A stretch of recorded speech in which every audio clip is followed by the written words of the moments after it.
नमस्कार। व्यक्ति को अपनी चीज़ें बहुत ही प्यारी होती हैं, चाहे वो कैसी भी हों। दूसरे की चाहे कितनी ही अच्छी चीज़ें हों, पर उसे उससे अधिक अपनी चीज़ प्रिय होती है। इसी पर एक व्यंग्य है, आंगन में बैंगन। तो चलिए शुरू करते हैं। मेरे दोस्त के आंगन में इस साल बैंगन फल आए हैं। पिछले कई सालों से सपाट पड़े आंगन में जब बैंगन फल उठा, तो ऐसी खुशी हुई जैसे बांझ को ढलती उम्र में बच्चा हो गया। सारे परिवार की चेतना पर इन दिनों बैंगन सवार है। बच्चों को कहीं दूर भी बकरी दिख जाती है तो वे समझते हैं कि वो हमारे बैंगन के पौधों को खाने के बारे में गंभीरता से विचार कर रही है। वे चिल्लाने लगते हैं। पिछले कुछ दिनों से परिवार में बैंगन की ही बात होती है। जब भी जाता हूँ, परिवार की स्त्रियां कहती हैं, खाना खा लीजिए, घर के बैंगन बने। जब वे भरे भटे का अनुप्रास साधती हैं, तब उन्हें काव्य रचना का आनंद आ जाता है। मेरा मित्र भी बैठक से चिल्लाता है, अरे भाई बैंगन बने हैं कि नहीं। मुझे लगता है आगे से मुझसे चाय पी लीजिए के बदले कहेंगी, एक बैंगन खा लीजिए, घर के ही है। और तश्तरी में बैंगन काटकर सामने रख देंगी। तब मैं क्या करूंगा? शायद खा जाऊं, क्योंकि बैंगन चाहे जैसा लगे, भावना स्वादिष्ट होगी और भावना में लपेट कर बैंगन की फाक निकल जाऊंगा। ये बैंगन घर के हैं और घर की चीज का गर्व विशेष होता है। अगर वो चीज घर में ही बनाई भी गई हो, तो निर्माण का गर्व उसमें और जुड़ जाता है। मैंने देखा है, इस घर के बैंगन का गर्व स्त्रियों को ज्यादा है।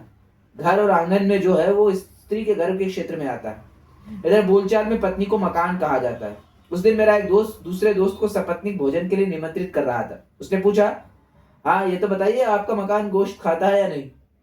पत्नी अगर मकान कही जाती है तो पति को चौराहा कहलाना चाहिए। दोनों की पत्नियां जब मिले, तो एक का मकान दूसरे का मकान से पूछ सकता है, बहन तुम्हारा चौराहा शराब पीता है या नहीं। लोग पान से लेकर बीवी तक घर की रखते हैं।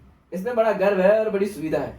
जी चाहा तब पान लगाकर खा लिया, और जी हुआ तब पत्नी से लड़कर जीवन के कुछ क्षण सार्थक कर लिए। कुछ लोग मूर्ख भी घर के रखते हैं, और मेरे एक परिचित तो जुआड़ी भी घर के रखते हैं। दिवाली पर अपने बेटों के साथ बैठकर जुआ खेल लेते हैं। कहते थे, भगवान की दया से अपने 4 बेटे हैं, सो घर में ही जुआ खेल लेते हैं। घर की चीज आपत्ति से भी परे होती है। आदम स्वर्ग से इसलिए निकाला गया कि उसने दूसरों के बगीचे का सेब खा लिया था। माना कि वो बगीचा ईश्वर का था, पर फिर भी था तो पराया। अगर वो सेब उसके अपने बगीचे का होता, तो वो ऐतराज करने वाले से कह देता, हाँ खाया है तो अपने बगीचे का ही खाया है, तुम्हारा क्या खा लिया। विश्वामित्र का वैसा मामला अगर घर की औरत से होता, तो तपस्या भंग न होती। वे कह देते, हाँ जी हुआ, मगर वो हमारी औरत है, तुम पूछने वाले कौन होते हो। अगर कोई अपनी स्त्री को पीट रहा हो और पड़ोसी उसे रोके, तो वो कैसे विश्वास से कह देता है, वो हमारी औरत है, हम चाहे उसे पीटे चाहे मार डाले, तुम्हें बीच में बोलने का क्या हक है। ठीक कहता है। जो जब वो कद्दू काटता है, तब कोई ऐतराज नहीं करता, तो औरत को पीटने पर क्यों ऐतराज करते हैं। जैसा कद्दू वैसी औरत, दोनों उसके घर के हैं। घर की चीज में यही निश्चिंतता है, उसमें मजा भी विशेष है। यह बैंगन चाहे बाजार के बैंगन से घटिया हो, पर लगते अच्छे स्वादिष्ट हैं, घर के हैं ना। मैंने लोगों को भयंकर कर्कशा को भी प्यार करते देखा है, क्योंकि वो घर की औरत है। वैसे मुझे आशा नहीं थी कि ये मेरा दोस्त कभी आंगन में बैंगन का पौधा लगाएगा। कई सालों से आंगन सूना था, मगर मैं सोचता था कि चाहे देर से खिले, पर इस आंगन में गुलाब, चंपा और चमेली के फूल ही खिलेंगे।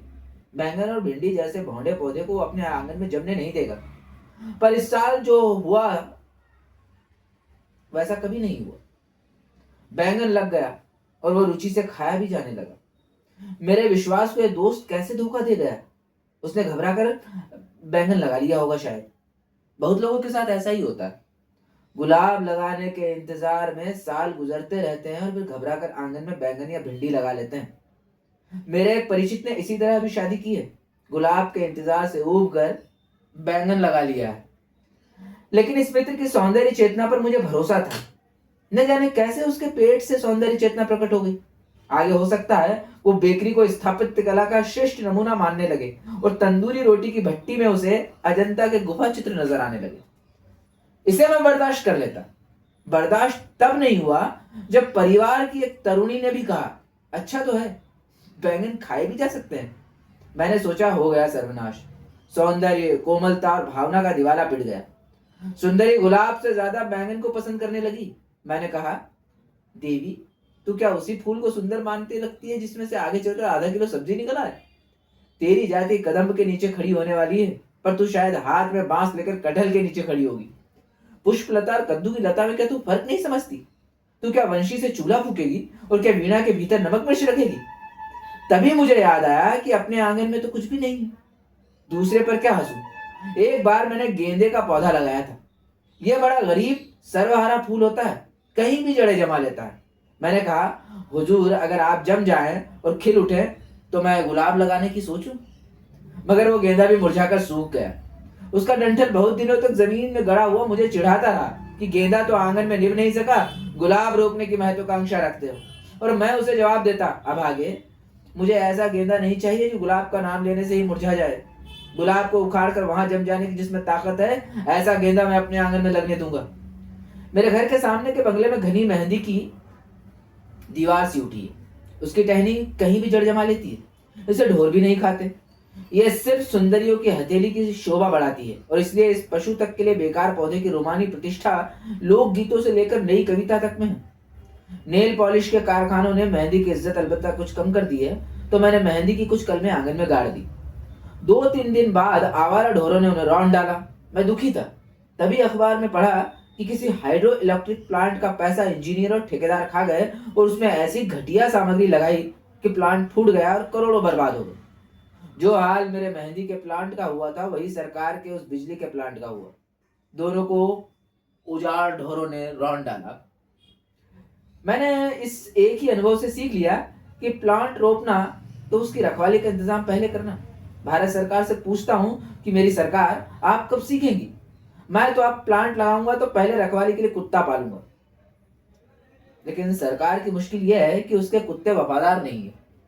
उनमें से कुछ आवारा ढोरों पर लपकने के बदले उनके आसपास दुम हिलाने लगते हैं। फिर भी भारत सरकार के प्लांट तो जम ही रहे हैं और आगे भी जम जाएंगे।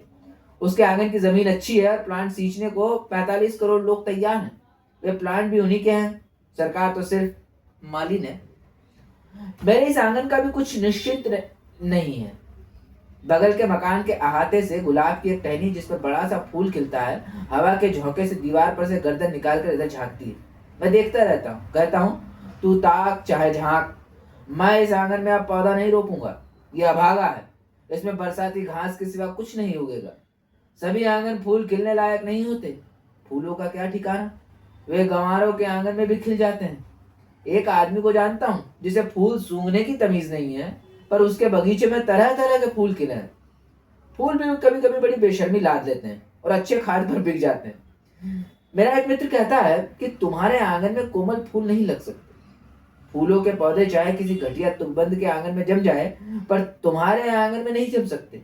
वे कोमल होते हैं, तुम्हारे व्यंग की लपट से जल जाएंगे। तुम तो अपने आंगन में बबूल, भटकटैया और धतूरा लगाओ, ये तुम्हारे बावजूद पनप जाएंगे। फिर देखना कौन किसे चुभता है, तुम बबूल को या बबूल तुम्हें। कौन किसे बेहोश करता है, धतूरा तुम्हें या तुम धतूरे को।